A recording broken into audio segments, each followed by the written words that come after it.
آسمان اللہ کا غیر ہے، زمینیں اللہ کی غیر ہیں، شمس و قمر کے ہنڈے اللہ کے غیر ہیں، دریائے اور سمندر اور اس میں اٹھنے والی موجیں اللہ کی غیر ہیں، کوری اللہ کی غیر، کروڑوں اربوں کھربوں پربوں سنگوں سب اللہ کے غیر، ایک سوئی اور ایٹم بم سب اللہ کے غیر، ریت کا ذرہ اور میلوں پھیلی ہوئی زمینیں اور باغات سب اللہ کے غیر۔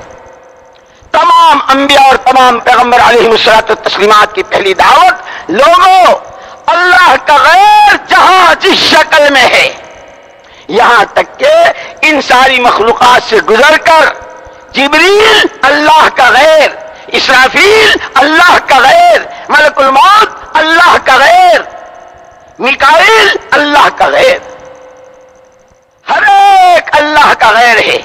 ہر نبی کی پہلی پکار، لوگوں اللہ کے ہر غیر سے کچھ ہونے نہ ہونے، ان سے زندگی کے بننے بگڑنے کا یقین سب سے پہلے دلوں سے نکال دو۔ اسی لیے تمام نبیوں کی دعوت کا کلمہ مشترک ہے، ہر نبی نے دعوت جو دی ہے لا الہ الا اللہ کی، کہ اللہ کا غیر جہاں جس شکل میں ہے اس کے ہاتھ میں کچھ نہیں، نفع ہے نہ نقصان، عزت ہے نہ ذلت، بننا ہے نہ بگڑنا، کسی کے ہاتھ میں کچھ نہیں، صرف ایک اکیلے اللہ کے ہاتھ۔ کہ اللہ کون ہے؟ اللہ کون ہے جس کے ہاتھ میں سب کچھ ہے؟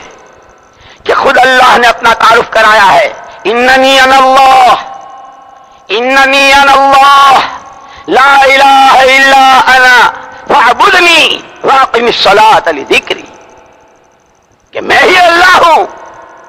اور یہ اس ماحول کے مقابلے میں آواز لگائی تھی جب فرعون تھا، اور فرعون کے پورے ماحول میں انا ربکم الاعلی، انا ربکم الاعلی، انا ربکم الاعلی، میں ہی ہوں تمہارا سب سے بڑا پروردگار۔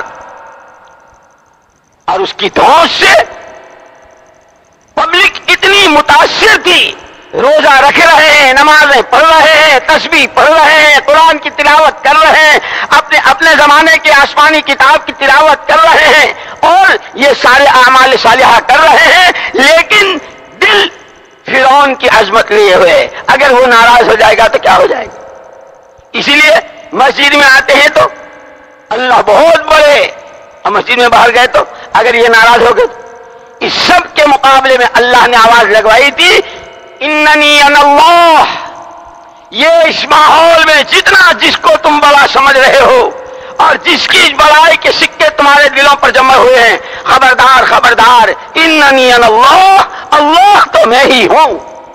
اور کیسا ہوں؟ کیسا ہوں؟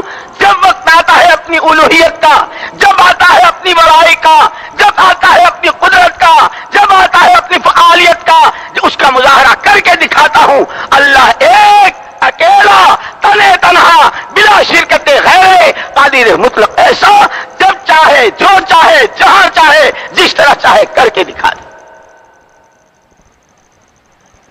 عرض میں نے کیا میرے بھائیوں، دوستوں، عزیزوں اور بزرگوں، پہلی بات یہ ہے دین کے بغیر چارہ نہیں ہے، جیسے پانی کے بغیر گزارا نہیں ہے، دین کے راستے کے علاوہ مسائل کا حل نہیں ہے، جیسے پانی کے بغیر پیاس کا بجھنا نہیں۔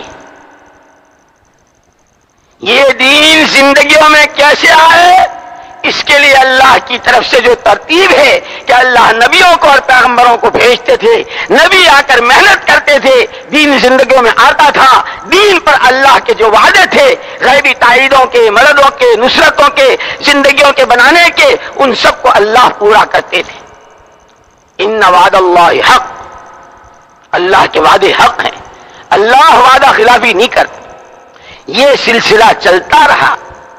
جب حضرت رسول پاک صلی اللہ علیہ وسلم تشریف لائے، آپ بھی اپنے ساتھ یہی دو چیزیں لائے، دین اور دین کی محنت۔